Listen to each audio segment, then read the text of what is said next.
Hi, everyone. I'm your host, Eric Delvin. I work at the Nature Conservancy as the director for the Emerald Edge, the area that we're visiting today. Thank you for coming with us today on our virtual field trip made possible with the generous support from Lowe's. Today, we're visiting Clayoquot Sound in Canada. It's located on the west coast of Vancouver Island and is part of the area that we at the Nature Conservancy call the Emerald Edge. Sounds beautiful, right? The Emerald Edge stretches from the Washington coast through British Columbia in Canada up to southeast Alaska. And we call it the Emerald Edge because it's where the largest intact coastal temperate rainforest, over 100 million acres, sits at the edge of an incredible coastline. The Emerald Edge is home to more than 50 indigenous communities, including Alaska Natives, First Nations, and Native Americans who've lived here for millennia. Their cultures and livelihoods are rooted in the connection between people and nature. Our trip today takes place in Clayoquot Sound, home to several First Nations communities and some pretty amazing scenery. Let's go there now and see why the Emerald Edge is called one of the greatest living treasures of biodiversity on Earth.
I am always in awe of this place. There are so many animals and towering trees, and the water is so emerald blue. I hope you're as thrilled as I am to go on a tour. I'm excited to introduce you to our guide on today's virtual field trip. Joining us live from the Emerald Edge is Simca Martin of the Tloquit First Nation in Clayoquot Sound. Simca, welcome. It's good to see you. We are excited to talk to you today. Can you tell us a little about yourself? Hi, Eric. Thank you. It's great to see you too. And hello to everyone watching. I'm excited to show you around my home today. As Eric said, my First Nation is Tla'ukoyat. The phrase First Nations describes some of the indigenous or native people of these lands and waters who are descendants of the original inhabitants of North America in what is now known as Canada. That means our families have always lived here. The Tla'ukoyat First Nation is one of 3 First Nations within an area known as Clayoquot Sound.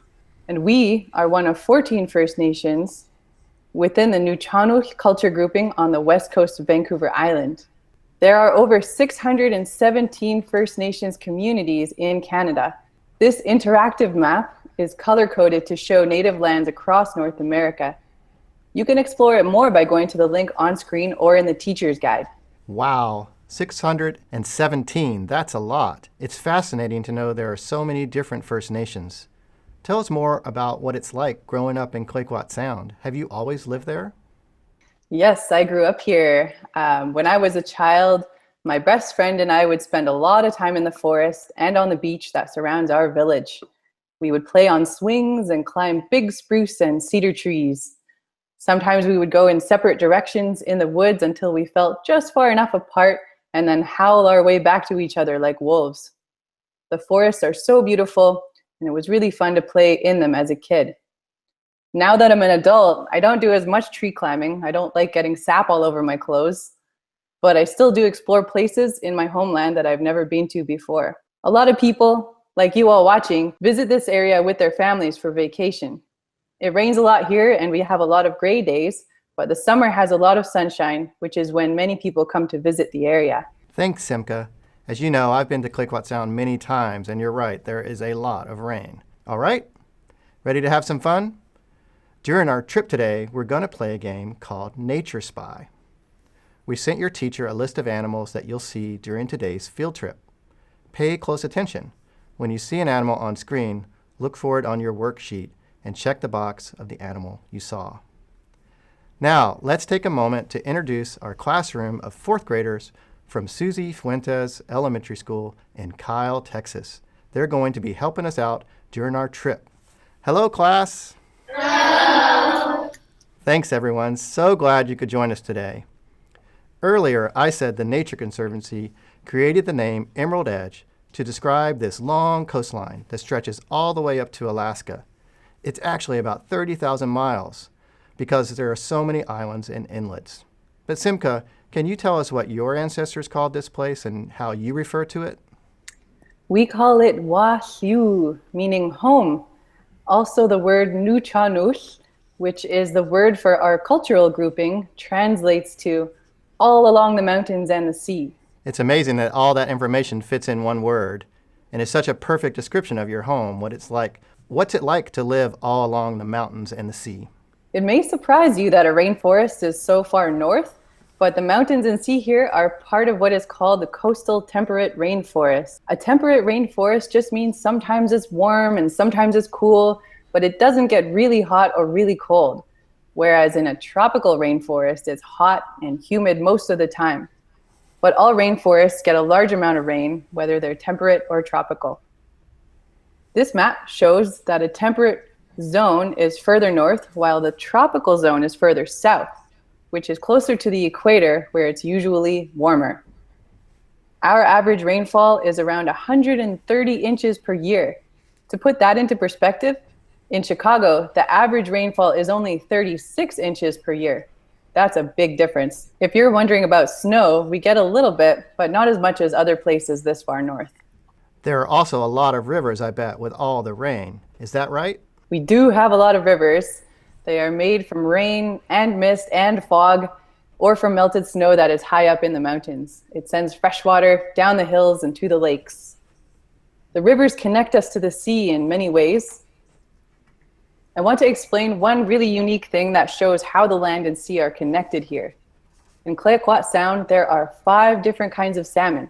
You might have heard of sockeye salmon, but there are also Chinook, coho, pink, and chum.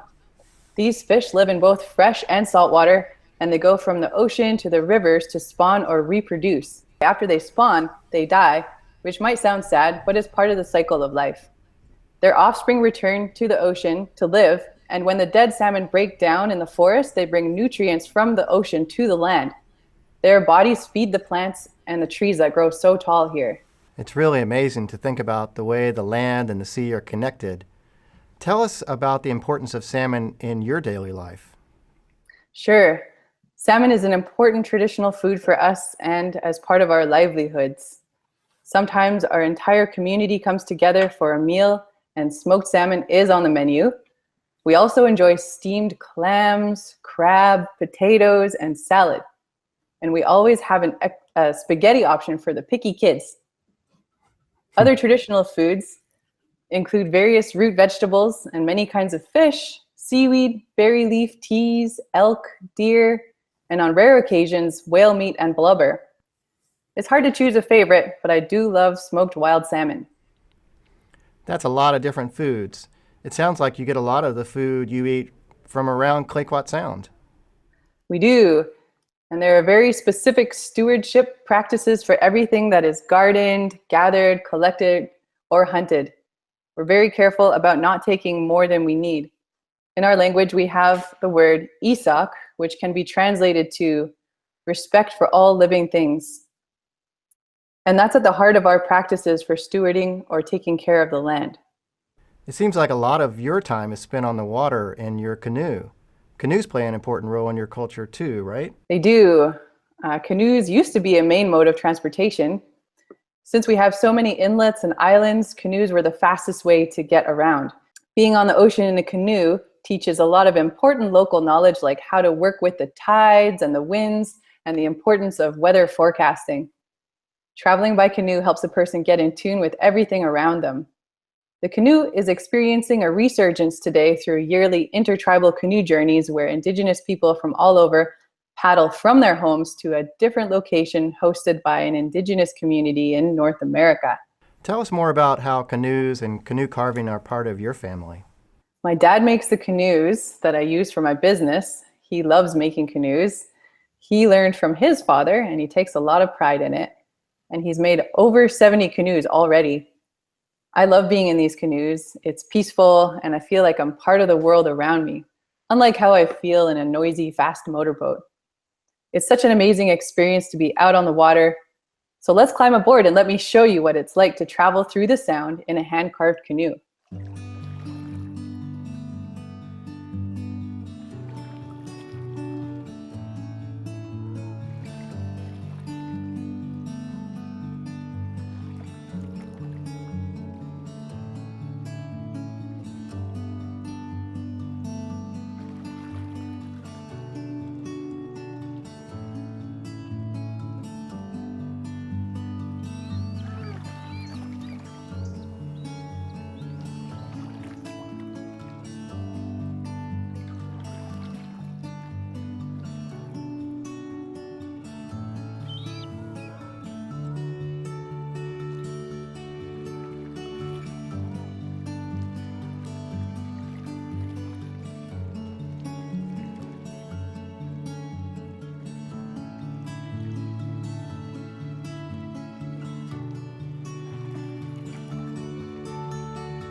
Being on the water looks so peaceful. Did your father make the canoe we just saw? Yes, my dad made that canoe.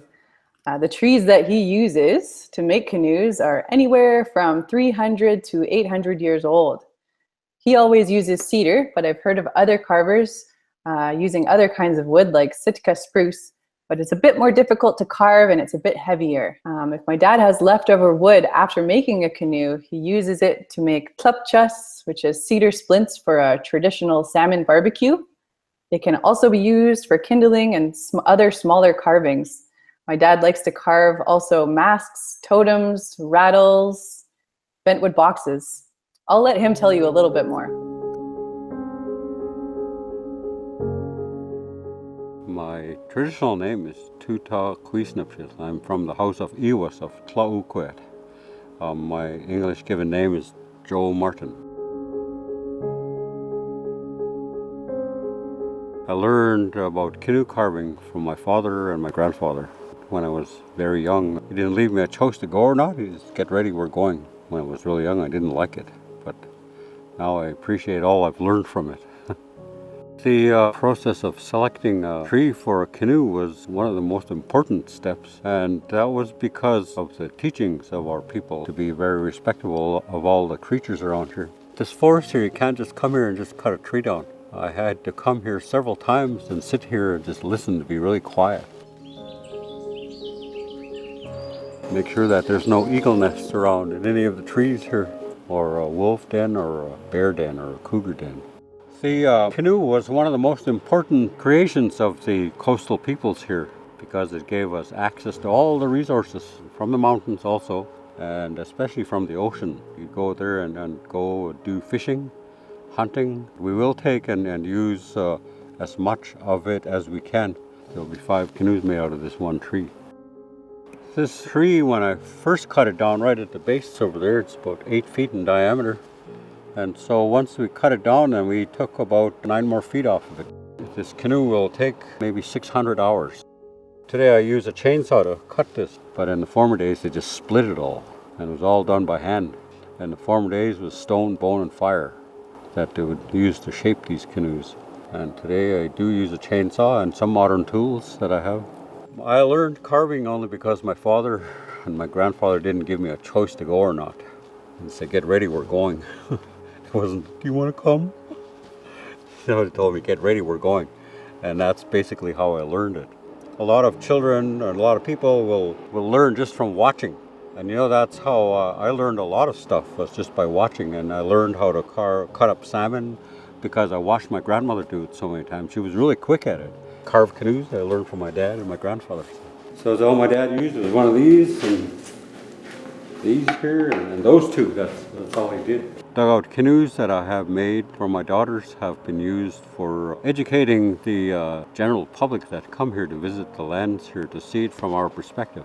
They would travel in that canoe and be taught about the local history here. The land has been also our teacher, and in many, many ways.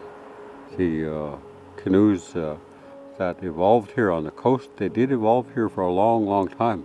And they did evolve for the many moods of the Pacific Ocean. That's why they have the high end and the bow piece and the stern piece was for going through the surf and so on. We came here and made kind of an offering to this land to say thank you for having this tree that'll give life to our communities. It's a tree that begins a new life, and also just a continuation of a life for our people that will use this vessel once it's carved. That was so cool to see. I love watching the process he goes through to pick out the wood and carve the canoe. And it almost looks like he's carving butter when he's carving, but I'm sure it's harder than that. So tell us more about the canoe tours you give. Can anyone come and take one? Yes, anyone can come on a tour, even people who have never paddled before. For my business, I spend some time giving tours, but I also train the new guides. Being a tour guide helped shape who I am today. It taught me leadership skills, public speaking skills, and so much more. We have all different people visiting Clayoquot Sound, so you never know who's going to be sitting in your canoe. I get to meet so many people. It's a pretty good job. During the tours, we teach people how to paddle the canoe and tell them about the land. We also take time to just be very quiet and listen to nature. Think about when you're feeling angry or sad or too busy. If you take a moment to be quiet and breathe, it can make you feel better. Yes, that's very true. It's important for people to take in the beauty of the land and water and understand how important it is to take care of it. Okay, Simka, I bet everyone watching is wondering, what types of animals do you see when you're in the canoe? We see different things depending where we paddle. Most commonly, we see birds like eagles, shorebirds, ducks, seagulls, kingfishers, and loons. We also see lots of different kinds of fish swimming beneath the canoe, and along the shore we'll see some cool invertebrates like sea stars, mussels, and barnacles. If we are lucky, we'll see also river otters, harbor seals, sea lions, and porpoises. Wow, I bet people love seeing all those amazing animals. Simka, do you have any other experiences that you would like to share? A couple of years ago in the fall, I went paddleboarding down one of the rivers and didn't think about it being the salmon run time. The river levels are too low to go down that river in the summer. The fall rains had filled it just enough to paddleboard down, but it also made it just right for the salmon who were returning to spawn. I felt bad about disturbing them once I started seeing them. Not only were we spooking the salmon with our shadows, we spooked a few bears who were fishing as well. But really, we were all just spooking each other. Even so, it was nice to see everyone gathered there. That would be awesome to see bears in nature fishing for dinner. Okay, we've covered a lot so far, so let's pause for a moment and take some questions from some of those who are watching. Here's our first question. From Mary Ferguson asked, what does whale meat taste like, and what about blubber? Blubber tastes a little bit like shrimp. If you've ever eaten shrimp, it's like a different texture, but it does have the flavor of shrimp. And the whale meat that I've had tasted kind of like beef, but with a little bit more ocean flavor. I don't know how to better describe it than that. That's perfect. Okay, some students from Indian Springs want to know, have you ever seen a wild big cat? I actually haven't. They're here, and I'm sure they've seen me, but I haven't seen one yet. Okay, let's switch gears a bit. Earlier you told us about the word isak, which means respect for all living things. Can you tell us more about your language and maybe some of your favorite words? Sure. Our language is a little different than how everyone watching might speak. For example, our language is more action or verb based rather than thing or noun based. A kid might say, we will walk, and we would say, yatsuk witas nish, which translates back as walking will we. Same meaning, but with the emphasis on the action, kind of like the way Yoda talks. My favorite words are hayu. I hope you can see that. Because of how it sounds, it means 10 in our language. I have a thing for sounds, and it sounds like a wolf howl, hayu. Next one is moo. It is 4, and it sounds like a cow. I found that amusing as a kid. Ask a cow how many legs it has, and it will answer moo because it's smart, and it means 4. Next we have hishuk ish tawak, a common expression meaning everything is interconnected, everything is one. This parallels very well to the concept of how an ecosystem is a living organism with the different forms of life being important parts of the whole. Another word I really like is aphay. It means friendly and helpful and not afraid to ask for help. It's actually considered unfriendly in our culture not to ask for help when you need it. I like how you remember the word moo means 4. That's funny. I know you're also interested in music and storytelling. Do you sing? Yes, I love to sing. I use native language in my songs because putting it into music helps me learn the language. I think music is important and can really bring emotion out in people. I wrote a song in my native language about orcas, or kakawin. It's about appreciating orcas and being grateful for all the teachings that come from them. Sometimes I sing it when I'm out in the canoe with visitors. We have a recording of your orca song. Let's listen.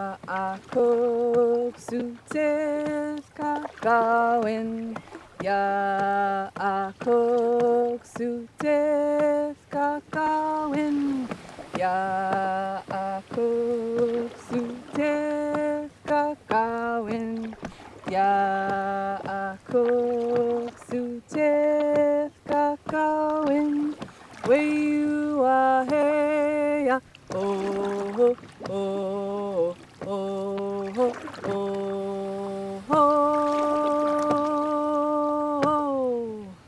I love that song.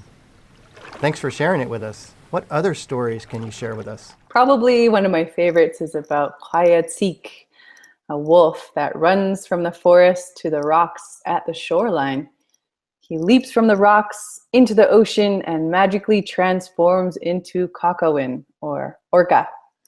The image of this creature mid-transformation is my family crest. What this means is that everyone in my family has a responsibility to uphold the teachings of the wolf and the orca. These animals are guardians of the land and the sea, and their power is well recognized by my culture. These animals teach us things. They teach us about taking care of each other and about leadership. Here's an example that's easy to understand. Orcas swim in pods. This means that they swim with their families in groups, and they always share food. So even if one orca catches one fish that they could easily eat alone, they are often still observed sharing that fish among their whole family. This is how my family acts too. We are always looking out for one another. My dad told me that when he used to play as a child, he would drop into other people's home in the village and they would always say, "Feed him, make him eat." It's a simple thing, but generous too. It's the same thing at potlatch celebrations. The host family proudly feeds and takes care of hundreds of people who come. That's like your parents having a dinner party for 100 of your closest friends and family. That's a lot of food. I'm glad you shared that with everyone watching. It's clear that culture and family is so important to you. I'd like to go back to our classroom in Kyle, Texas. We've talked a lot about culture and family, and I'm wondering, can you tell us some things you do with your family and friends, any traditions that mean a lot to you? For me, I love to go backpacking and hiking in the forest with my family. Looks like we have 3 students that want to share. Let's start with Josh. Hi. A tradition that my family does is every year my 2 sisters, my mom and my grandma stay up till midnight on New Year's Eve to welcome the new year. That's great. Our second student is Noah Garganis. Once a year, we go to Garner State Park. It is a park with many trails and a river. That sounds fun. And our third student is Bea Green. A tradition that me and my family do is every year we go to my great grandpa's house and this is on Christmas Eve and we have a pie eating contest. We play Mexican bingo and it's just really fun in general. That's great. Thank you. Those are great traditions. Thanks for sharing. It's fun to share family traditions and see the unique ways we all celebrate. Earlier, I mentioned that this area at the Emerald Edge, it's considered one of the greatest living treasures of biodiversity. And biodiversity means the variety of life that can be found in a place. In the Emerald Edge, there's a wide variety of plants and animals that live in these magnificent forests and coastal waters. And earlier, you saw some of the animals that live here from Simca's canoe. Let's explore the Emerald Edge a little more and see what else you can find.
So you just saw a lot of bald eagles. They like it here because they're close to open water, there's a lot of fish to eat, and there are big trees for nesting. And it's kind of funny because they aren't actually bald. The name comes from an older meaning of the English word bald, which once meant white, not hairless like it now does. If you go on a bear watching tour, it's easy to find black bears, sometimes in the water and sometimes on land. They also tend to live in areas with forests, which is where they gather their food. In the water, you can see orcas or kakawin, which are magnificent to view up close, especially when you see air and water come up from their blowhole. This means they are breathing. When they exhale or breathe out, they produce a spout of mist, warm air from the blowhole on the top of their heads. And sometimes you'll see seals swimming through the water too. They're really fun to watch. That's really interesting. Can you tell us about the coolest animal encounter you've ever had? Once I had a shy wolf howl back at me. I was in a boat with a group of kids about your age. We had been hiking in our ancestral forest garden, and we got a call from someone that a wolf was traveling on the shore nearby us. We went back to our boat and started cruising the shore to see if we could see the wolf. We spotted the wolf walking, moving in and out of the forest along the shore, looking at us warily from about a downtown city block away. She disappeared into the forest and we started to drive away.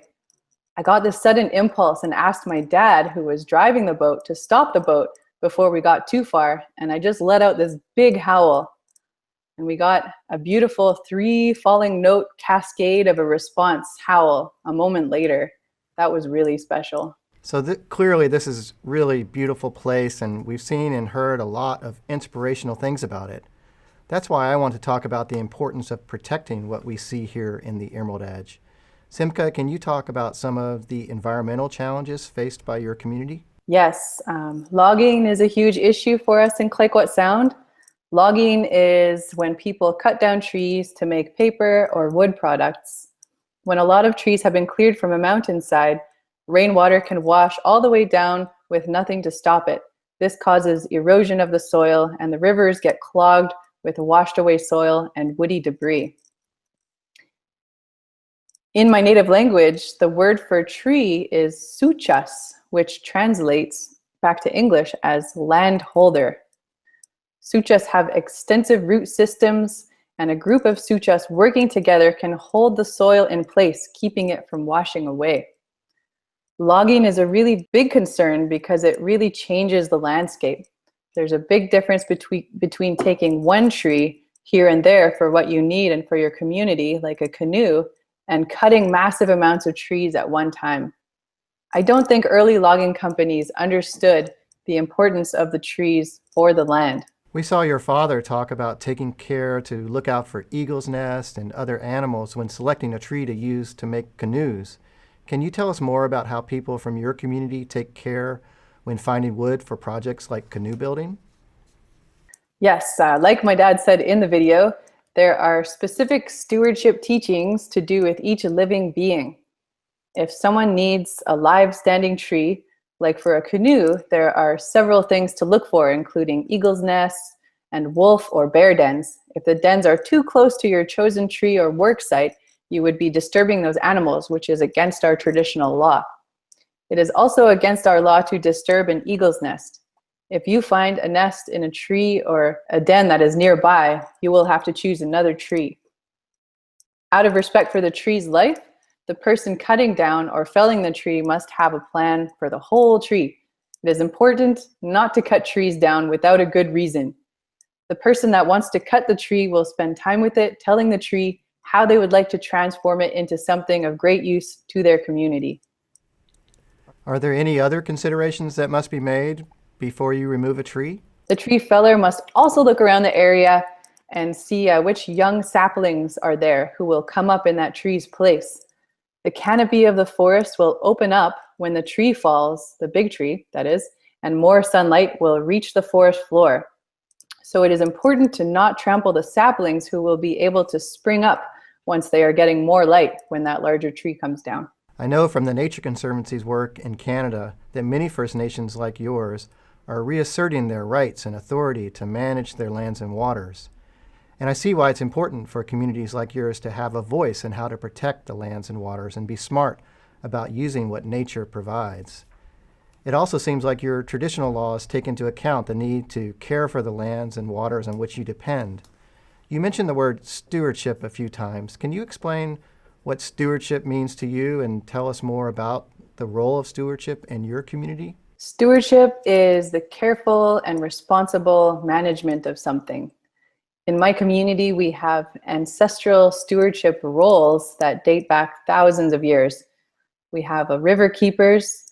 They keep an eye over the streams and rivers within our territory, and they keep an eye on what's going on with the salmon.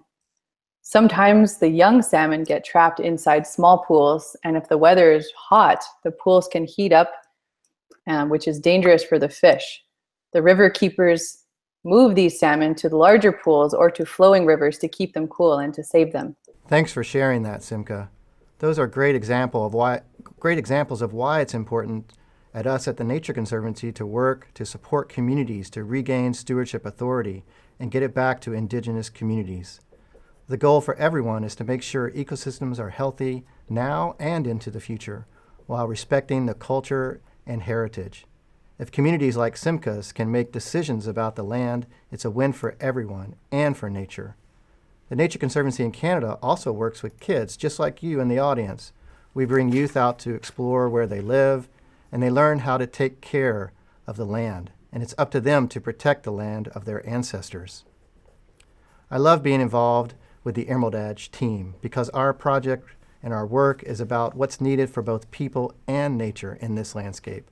We're doing business competitions to help people start new sustainable businesses, working with communities to protect important lands and waters, and helping support youth programs that get school kids out onto the land. And there are things that you can do too to be stewards of the animals and ecosystems around you. Think about living sustainably and using only what you need, and cut back on waste and reuse things, and of course, recycle. Help keep the natural areas around you clean and free of trash. Buy FSC certified wood products that come from sustainably harvested trees, and spread the word and teach others. We also encourage people to visit the Clayoquot Sound area and the Emerald Edge. You can boat, canoe, or hike and develop an appreciation for the lands and waters. So we're getting to the end of our virtual field trip, but before we say goodbye, we'd like to take a few more questions from our audience. Okay, our first question comes from Grayson McKinney from Troy, Michigan, and he asks, Simka, have you learned to carve wood from your dad? I've done a little bit of carving with my dad, though I haven't learned to do a canoe all the way from the beginning to the end. Great. Here's another one from Amy Cordry, and she asks, Simka, what do you love most about your land heritage? Ooh, that's a tough question to answer. I don't know if I can answer that one. There's so many things. The land and the culture here are totally interconnected, and I love all of it. So it's hard for me to choose something specific. And then finally, we have Laura Ferger. Students ask, what inspired you to start a canoe tour company? Well, I grew up doing cultural canoe tours.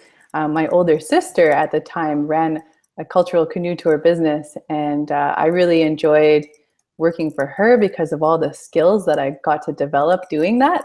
And so when she closed her company down, I was inspired to start my company up in order to be able to train other young people from New Channel, from my community, to do the job that I once really enjoyed doing. Okay, actually we have one more for you, Simka. A lot of students are asking if it floods there due to all the rain. Do you get a lot of rain all at once? We do get some pretty heavy downpours sometimes, though the amazing thing about the Hitaktlas, the forest ecosystem here, is that there's a lot of mosses and lichens and all the roots of the trees and the bushes that soak things up and slow things down. So it's more common in like heavily paved areas where it rains a lot to get that flooding effect. But here the forest kind of takes care of soaking it in. And what doesn't get soaked in just goes down the rivers and either into the lakes and into the oceans. Oh, that makes a lot of sense.